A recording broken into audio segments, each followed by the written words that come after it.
할렐루야. 아멘. 할렐루야. 아멘. 오늘 시간이 여러분의 회복의 시간, 여러분의 치유의 시간이 되시기를 다시 한번 예수님의 이름으로 축원합니다. 아멘. 옆에 분과 이렇게 인사 한번 드렸으면 좋겠습니다. 올 한 해 정말 수고 많으셨습니다. 올 한 해 정말 수고 많으셨습니다. 그리고 한 번만 더 할까요? 올 한 해 하나님이 여러분을 지켜주셨습니다. 올 한 해 하나님이 여러분을 지켜주셨습니다. 여러분 아멘. 아멘. 지난 한 해를 마무리하면서 사자성어가 아니지만 하나를 조금 만들어 본다면 각골은혜, 각골난방이 있습니다. 우리가 받았던 은혜를 뼈에 새겨서 절대 잊지 않겠다고 하는 그것들이 각골난방인데, 하나님께서 주신 그 은혜를 우리의 뼈에 마디마디마다 새긴다면 우리는 어떤 상황 속에서도 어떤 환경 속에서도 결코 넘어지지 않는 성도들이 될 줄 믿습니다. 여러분 아멘.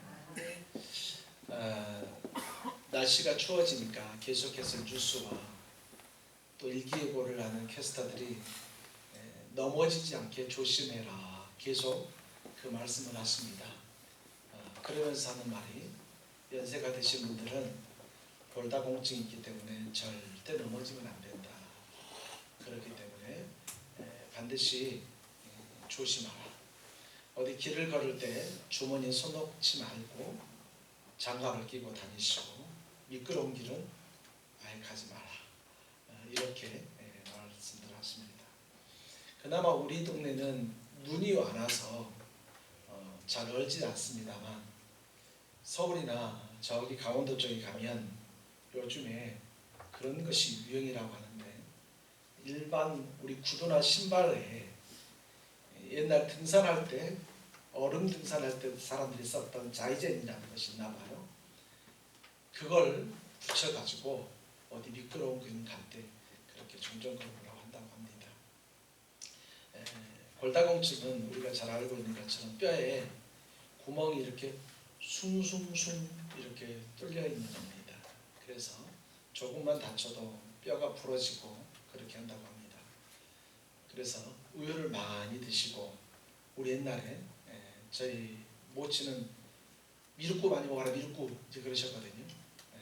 미륵국가 뭔지 아시는 분들은 옛날 분입니다.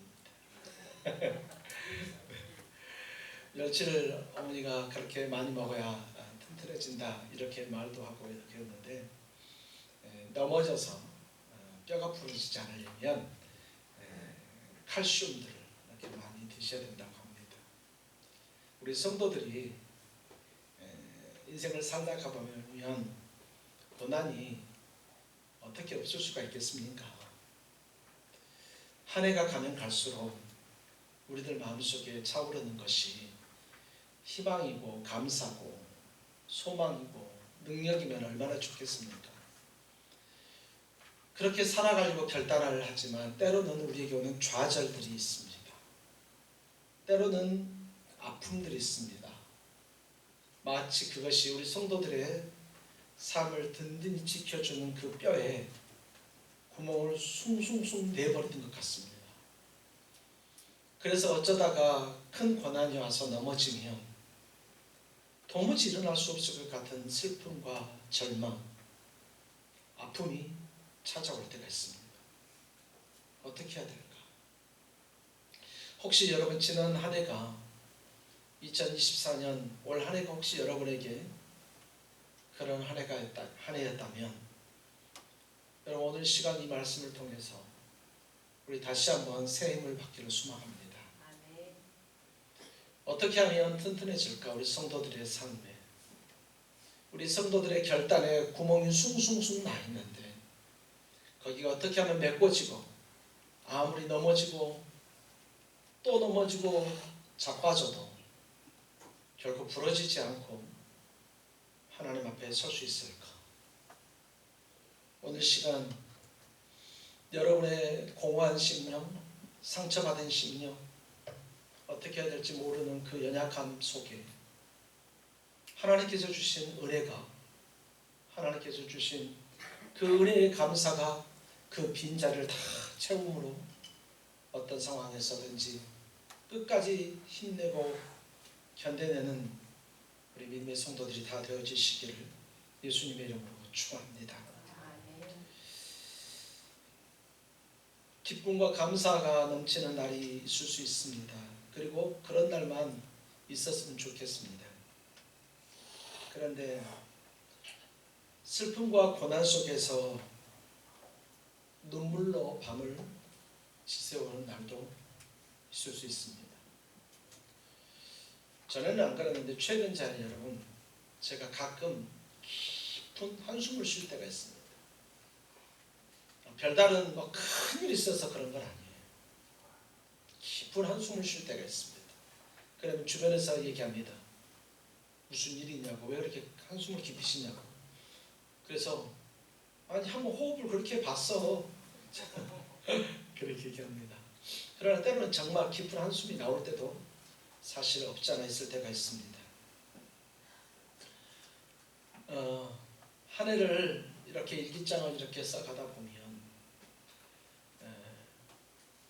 우리가 일기장을 잘 쓰지 않아서 잘 모르겠지만 지난 1월 1일부터 머릿속으로 그냥 스쳐가는 것들을 일기장처럼 만약에 내 머릿속에 기록했다고 한다면 첫 장부터 어제까지 온통 한숨 또는 불평 또는 슬픔, 눈물 그것만 있는 것이 아닌가 생각해 볼 필요가 있는데 그렇게 돼 있는 한 성도가 있었습니다. 첫 장부터 끝까지 다 불평과 불만밖에 없는 그런 성도가 있었습니다. 나는 왜 이렇게 힘들까? 왜 이렇게 어렵지 하면서 실망하면서 고난하고 고통스러운 그런 시간을 보내고 있었습니다. 그러다가 전에 썼던 일기장이 뭐 또 다르겠습니까? 그런데 그 일기장을 전에 썼던 걸 읽어보니까 맨 마지막 장에 이렇게 기록되어 있었다는 거예요. 이 모든 순간에도 하나님은 나와 함께 하셨다. 우리의 모든 순간에 하나님이 여러분 함께 하심을 믿으시길 소망합니다. 하나님이 함께 하시니까 마치 엄청나게 큰 아이템을 얻어서 좋은 갑옷을 얻어서 고통도 당하지도 않고 어려움도 당하지도 않고 그렇게 할 것 같고 비가 몰아쳐도 절대 비가 이렇게 들어올 것 같지 않는데 그렇지 않습니다. 여러분 하나님이 계셔도 말입니다. 우리에게 고난이 찾아오고 아픔이 찾아옵니다. 그러나 분명한 것은 내 옆에 계신 나와 늘 동행하신 그 하나님은 우리가 결코 그것 때문에 절망하거나 넘어지거나 쓰러지게 그냥 두지 않는 분이십니다. 여러분 아멘이실까요? 제가 울산에 눈은 안 오는데 비가 좀 많이 오잖아요. 그래서 제가 교회에 올 때 우산을 쓰고 이렇게 자꾸 맞아서 안 되겠다 싶어서 비옷을 큰맘 먹고 2개를 샀습니다. 요즘에 유행하고 있는 중국 그 사이트 있지 않습니까? 거기서 큰맘 먹고 이렇게 2개를 샀습니다. 야 근데 말이죠, 너무 멋있어요. 하나는 녹색이고 하나는 검정색인데 있잖아요. 진짜 멋있어요. 자, 근데 비가 안 오네. 그래서 한참 두다가 하루는 비가 왔습니다. 그래서 입고 왔는데 아이고 차라리 그냥 우산 쓰는 게 낫지 왜 이렇게 불편한지 말이죠. 이게 앞으로 이렇게 잠그는 그런 비옷이었거든요. 그러다가 야 이제 안 되겠다 싶어서 이제 말려서 또 걸어놨는데 이제 운동을 하는데 매일 저녁마다 운동을 하는데 그날도 비가 부실부실 오는 거예요. 그래서 제가 아내한테 여보 오늘 우리 비옷을 입읍시다 하고 비옷을 입고 운동을 하고 제가 왔거든요. 자 그러면 몸에는 땀만 가만히 있어야 되잖아요. 근데 제가 산 비옷은 특수 기능이 있는 것 같습니다. 비가 안으로 다 들어왔습니다. 비옷을 입었는데 비가 다 안으로 들어온 거예요. 이게 방수가 안 되는 거죠. 이게 완전히 배신당하는 것 같아요. 이 정도 비옷을 입었으면 괜찮아야 되잖아요. 근데 배신당한 것 같아요. 하나님을 그렇게 믿었으면 이런 고난 안 와야 되는데 배신당하는 것 같아요. 하나님을 믿었으면 고통이 안 와야 되는데 배신당한 것 같아요. 마침 아들이 없어서 말하는데 교회가 처음 세워지고 어떻게 해서든 주일학교로 전도하려고 노력했습니다. 그러다가 갑자기 중고등학생들이 많아지기 시작합니다. 중학생들이. 그래서 참 감사하다. 아들이 너무 열심히 해줘서 참 고맙고 감사하다. 이렇게 생각을 했습니다. 그러니까 그때가 보통 13살, 4살, 5살 때 되지 않습니까? 그런데 그때 당한 학교 폭력이 지금 나이가 28이 됐는데도 아직도 회복이 안 돼서 아파하고 울고 있습니다.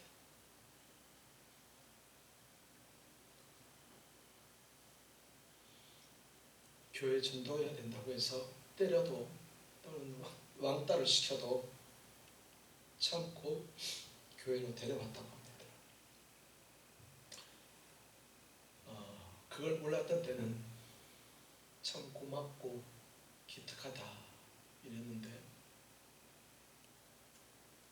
아직도 회복되지 않은 그 상처 때문에 아파하고 있는 이 녀석의 고백을 듣고 과연 하나님께서 이 아들을 어떻게 보호해 주실까? 이 이후로 하나님께서 어떻게 인도해 주실까? 이런 기대를 하고 있습니다.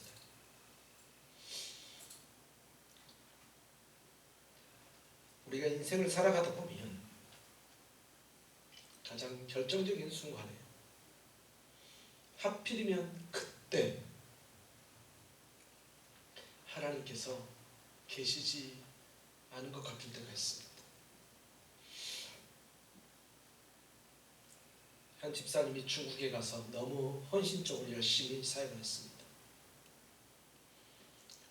예수밖에 모르는 그 집사님이 한국에 귀국을 하고 또 다른 사역을 이렇게 준비하고 있는데 아니 여러분 더 열심히 하려고 하는데 왜 갑자기 암이 발생을 하죠? 뭔가 열심히 하려고 하는데 왜 갑자기 그것이 인생에 찾아오죠? 저와 여러분들이 그렇게 기도했는데 우리가 지금까지 인생을 하나님 앞에서 그렇게 엎드리며 하나님 앞에 나아갔는데 도대체 무엇 때문에 이렇게 힘듦이 있을까요? 오늘 시편 103편은 다윗의 시입니다. 다윗은 한 번도 자기가 왕이 되려고 한 적이 없어요.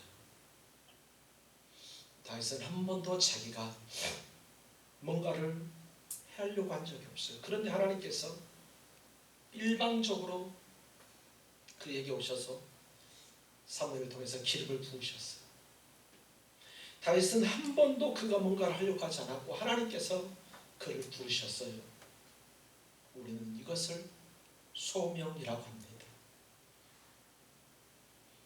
아니 다윗이 그 이후로 어떻게 됐습니까? 만약에 다윗이 하나님께 부름을 받지 않았다면 그는 목동으로 이렇게 살다가 어느 날 아주 예쁜 아내를 맞이하고 그리고 또 어느 날 자녀를 낳고 그리고 오순도순하게 양들이 더 많아지고 짐승들이 더 많아지게 그렇게 행복하게 살다가 어느 날 나이가 들어서 그렇게 평범하게 죽을 수 있었던 사람입니다. 어쩜 행복하게 죽을 수 있었던 그런 사람입니다. 그런데 말이죠, 하나님께서 그를 부른 이후에 그 인생은 파란만장했습니다. 왕이 되어지기 전까지 말이죠, 그는 생각지도 못하는 위기에 여러 번 봉착했습니다. 자기가 최고라고 여겼던 요 하나님을 어떤 너무나도 큰 거인이, 우리가 잘 알고 있는 골리앗이 모욕을 합니다. 내가 내 삶의 모든 것이라고 고백했던 그 하나님을 모욕을 하는데, 그 큰 등치가 나를 죽이려고 큰 칼을 들고 나에게 달려옵니다. 그런 인생의 위기, 정말로 그 위기 잘 넘겼더니 괜찮을 줄 알았는데, 왕이 된 사람이 자기를 죽이려고 창도 던지고 군사도 파병하고 어떻게 해서든 자기를 죽이려고 합니다. 그렇게 성숙하지 않고 몸이 단단해지지도 않았을 때입니다. 그랬던 그가 오늘 쓴 시가 바로 오늘 이 103편입니다. 그는 이렇게 얘기합니다. 1절에서 내 영혼아 여호와를 송축하라. 내 속에 있는 것들아 다 그의 거룩한 이름을 송축하라. 오늘 다윗은 오늘 우리에게 이렇게 얘기합니다. 여호와를 송축하라. 이건 하나님의 명령입니다. 내 여호와를 송축하라. 이 말은 단순히 그냥 감사만 하는 것이 아니라, 단순히 그냥 노래만 하는 것이 아니라, 그것을 넘어서서 하나님 앞에 무릎 꿇고 경배하며 그분을 높이는 정말 깊이 있는 그 존경과 경의를 표현하는 것입니다. 단순히 노래만 합니다. 감사하라, 기뻐하라, 노래만 합니다. 그렇게 하지 말라는 거예요. 그걸로 끝나지 말라는 거예요. 일평생 하나님이 나를 지키심을 기억하고 내가 할 수 있는 최고의 경배를 하나님께 드려라. 다윗은 그렇게 이해하고 있는 거예요. 말씀드렸습니다. 다윗은 왕이었기 때문에 행복한 것이 아니라 거기까지 올라갔을 때, 그리고 그가 올라간 이후에도 그의 평생은 결코 순탄하지 않았습니다. 그러나 그가 우리에게 말합니다. 여호와를 송축하라. 그리고 2절에 이렇게 얘기합니다. 내 영혼아 여호와를 송축하며 그 은택을 잊지 말지어다. 오늘 여기에서 여호와의 은택을 잊지 말지어다 이렇게 얘기합니다. 여기서 말하는 은택은 뭐냐면 그냥 우리가 미루어 짐작하는 것처럼 우리가 받은 것들, 히브리어로 이게 재밌어서 여러분에게 말씀드렸는데, 이 은택이라는 게 히브리어로 뭐냐면 개불이 아니라 개물이에요. 개물. 개불 있잖아요. 그 개불이 아니라 개물이에요. 개물. 은택. 이것은 뭐냐면 하나님께서 여러분에게 베푸신 하나하나의, 아주 모든 하나하나의 은혜의 행위, 그러니까 하나님께서 오늘 저와 여러분에게 주신 아주 작은 것에서부터 시작하여서 내 평생 가장 큰 감사라고 말할 수 있는 그 모든 것을 오늘 뭐라고 얘기하냐면 잊지 마라. 여기서 잊지 말라는 것이 단순히 추억하라는 게 아니에요, 여러분. 앞서 얘기했지만 각골난방처럼 뼈에 새기면서까지 기억해라, 마치 그런 말씀인 거예요. 하나님께서 나를 지켜주시는 은혜를 기억하라는 거예요. 내가 비록 힘들고 어려울 때가 있지만, 내게 아픔이 있고 내게 고통이 있을 수 있지만, 그러나 여러분, 그럼에도 불구하고 그것들 속에서 이렇게 참참하게 찾아낼 수 있는, 잘 보이지도 않을 것 같은 그 감사의 기도 제목, 감사의 제목들을 기억해내라는 것이에요. 지금은 그것이 잘 기억도 나지 않지만, 그러나 그때 그 사건이 있을 때 그 당시에는 그것이 얼마나 감사했는지, 월세방에서 아주 작은 방이지만 전세를 옮겼을 때 얼마나 감사했는지, 아이들이 그때 작았지만 그럼에도 불구하고 얼마나 감사했는지. 그런데 점점 더 시간이 지나서 아이들이 커가니까 그 전세방이 작아서 불평하기 시작하는 거야. 그런데 맨 처음 그 집에 들어갔을 때 그 기쁨, 맨 처음에 그거 시작했을 때 그 기쁨, 내가 예수 믿고 하나님 앞에 섰을 때 하나님께로 그 말씀으로 은혜 받았고 힘들 때 위로받았던 그 말씀을 지금은 다 잊어버렸는데 곰곰이 생각해서 쪽집게라도 뽑듯이라도 그 감사의 은혜를 기억하라라고 얘기하고 있는 것입니다. 오늘 하나님께서 오늘 우리에게 주신 은혜를 기억하라. 그러면 우리가 하나님으로부터 어떤 은혜를 받았는지 한번 봐야 될 것 같아요. 3절에 보니까 이렇게 얘기하고 있습니다. 그가 네 모든 죄악을 사하셨다.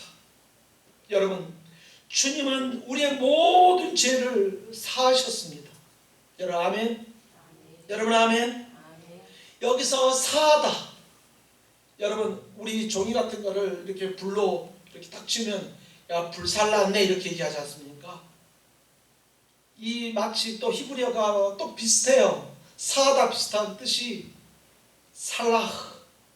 살랐다처럼 저와 여러분들의 모든 죄를 없애버렸어요. 그런데 여러분, 여기서 사하다는 것은 단순히 저와 여러분의 죄를 없애주는 것이 아니라, 그걸로 끝나는 것이 아니라 관계를 회복시키신 거예요. 가끔 우리에게 서운하게 한 사람들 있고, 오케이 거기까지 어떻게 참아.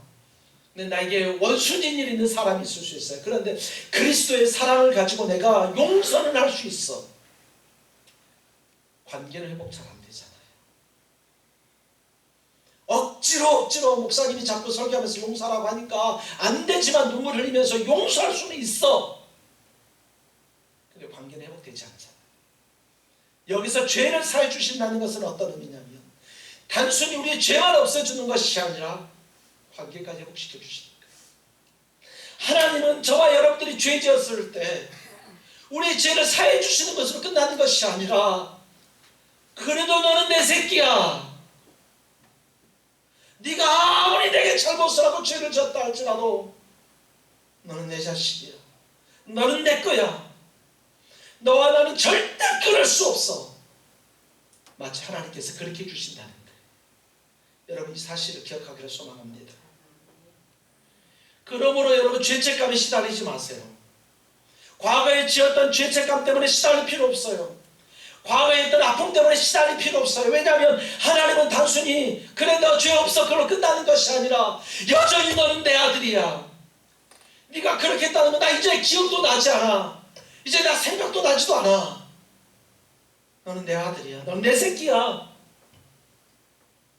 너는 내 것이야. 하나님은 오늘 우리에게 그렇게 해주셨습니다.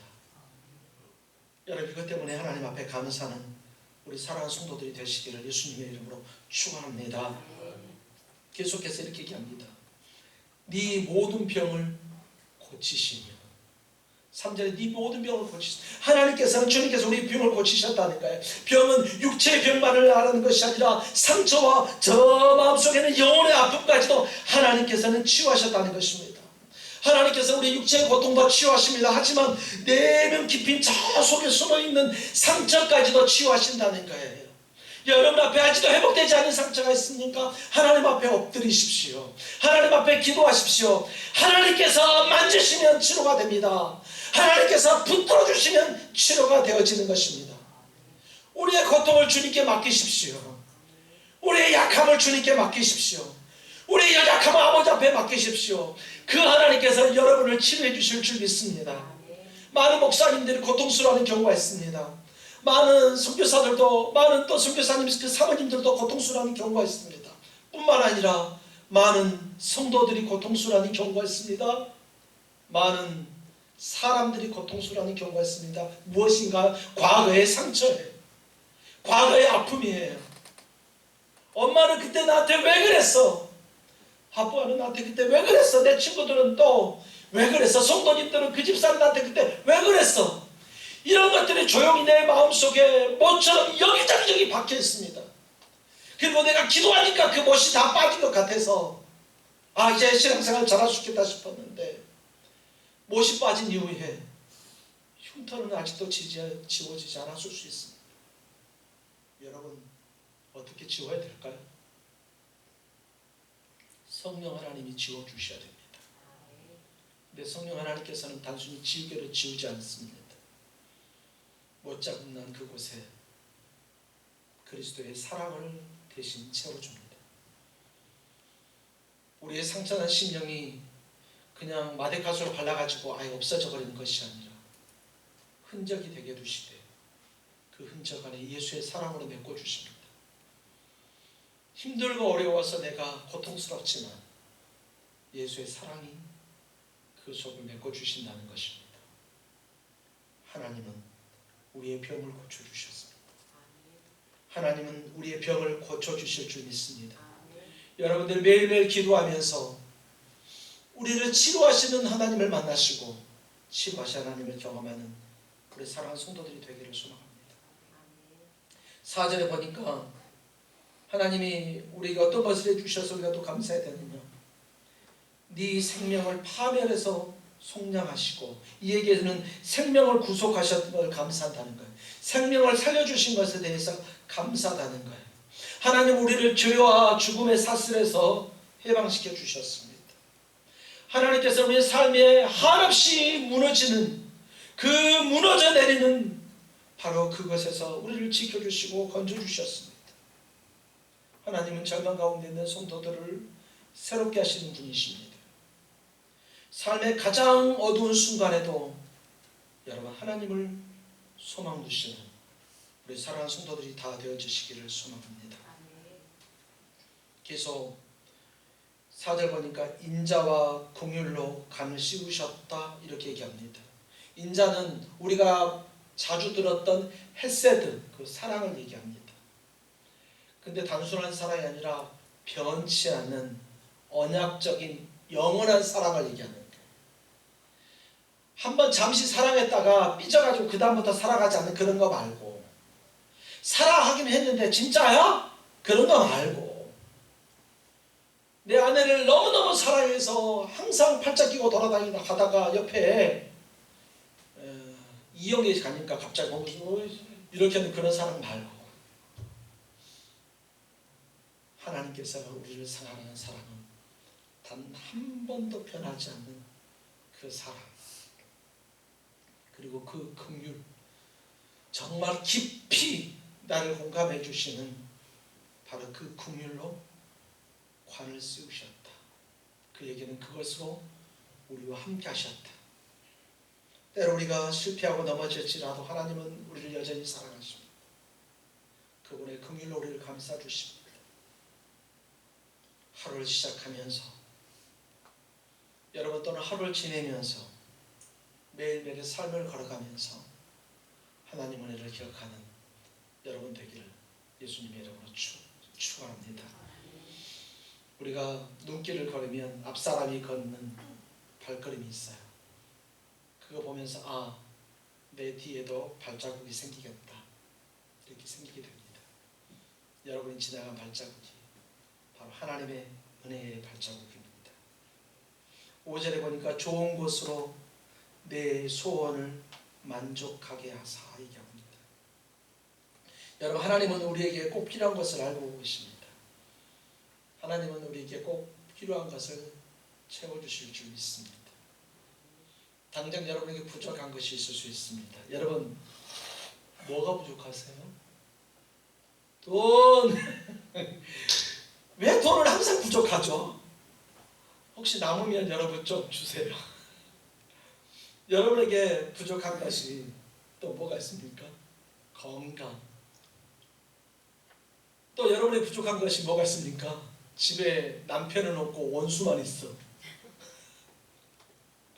집에 자녀들이 있는데 이런 자녀들은 원수까지는 아닌데 죄송합니다. 이런 용어 써서 화상들이에요. 화상. 이런 화상들을 할 때 그런 것 같습니다. 우리 인생은 우리 삶을 살아가다 보면 결여의 인생 같습니다. 한 번도 만족함이 없는 것 같고요. 한 번도 풍족함이 없는 것 같은 인생을 살아갑니다. 그래서 사람들이 껄껄하고 죽어가지 않습니까? 좀만 더 모을 걸, 좀만 더 운동할 걸, 눕기 전에 운동할 걸, 당 오기 전에 단 거 적게 먹을 걸, 이렇게 껄껄하지 않습니까? 여러분 지금은 잠깐 부족할 수 있어요. 그러나 하나님께서 채워주실 줄 믿습니다. 여러분 아멘. 그렇다면 어떻게 여러분 우리가 감사의 삶을 살 수 있을까? 따라서 볼까요? 감사는 믿음 성장의 도구다.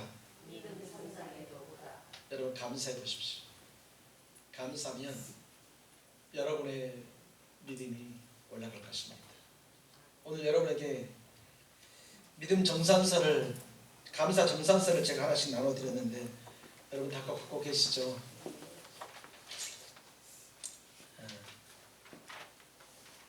이 감사 정산서는 우리가 정부 돈을 가지고 학교에서 일을 하기 때문에 매년 정산을 받거든요. 단 10원, 단 1원도 빠지면 안 돼요. 모든 걸 다 기록해서 감사를 받아야 돼요. 행정감사를 받아야 되거든요. 여러분의 감사를 한번 정산해 보십시오. 여러분의 감사를 한번 정산해 보십시오. 1번부터 10번까지 했는데 딱 5가지만. 5가지 너무 많은가요? 그러면 3가지만 한번 지금 써보실래요? 3가지 너무 많다. 좋습니다. 그러면 타협해서 1가지만 지금 한번 써보십시오. 여러분에 있어서 지금 올해 예수님 믿어서 예수님 나를 보내주셔서 감사합니다. 그거 말고 그거 빼놓고, 그거는 공통적인 고백이니까 그거 말고 여러분의 인생의 2024년 올 한 해 가장 감사했던 거 빨리 한 가지만 써보십시오. 감사한 거 딱 1가지만. 네, 1가지만. 네, 이거 쓰는데 한 10분 걸리면 안 됩니다. 빨리 설교 끝내야 되거든요. 네, 죄송합니다. 그만 쓰십시오. 기억이 안 나시나요? 죄송하지만 기억이 나지 않는 분들은 예민하지 않는 거예요. 하나님께서 나에게 어떻게 함께 해주시는지 예민하지 않는 거예요.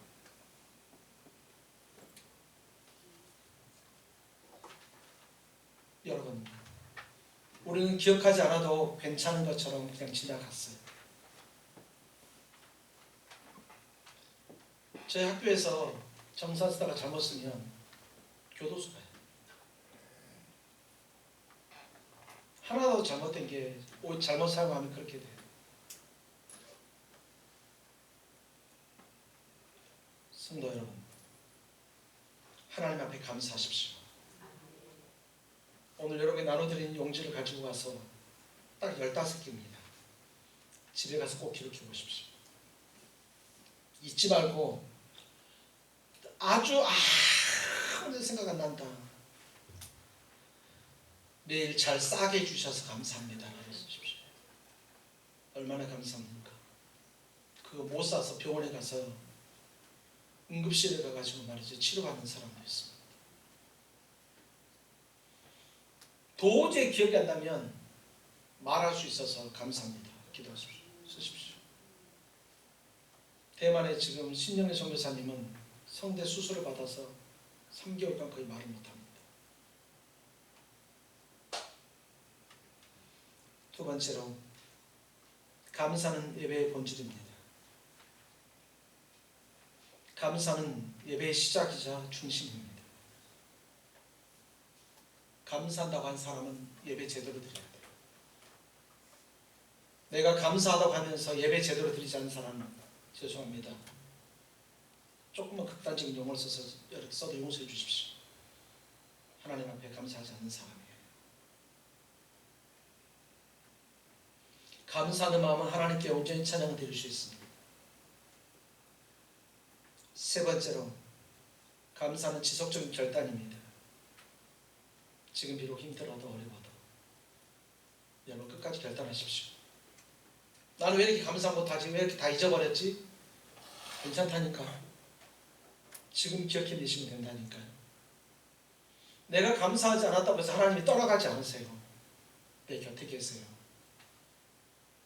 내가 어떻게 살았던지 간에 우리 주님은 곁에 계세요. 괜찮아요. 그러나 생각이 날 때마다 결단하자. 비록 힘들고 어렵지만 내가 어떤 상황 속에서라도 한번 감사해 봤으면 좋겠습니다. 우리 따라서 해볼까요? 아버지 감사합니다. 아버지 감사합니다. 한 번만 더 해요. 아버지 감사합니다. 아버지 감사합니다. 여러분 이 고백을 적어도 하루에 10번 이상을 한번 해봤으면 좋겠어요. 10번이 되면 100번 이상 해봤으면 좋겠어요. 하루에 수시로 화장실 갔다 오면서 감사합니다. 밥 먹으면서도 감사합니다. 정말로 감사합니다. 감사합니다. 이 감사를 항상 우리의 입술에 이것이 넘쳐나기를 소망합니다.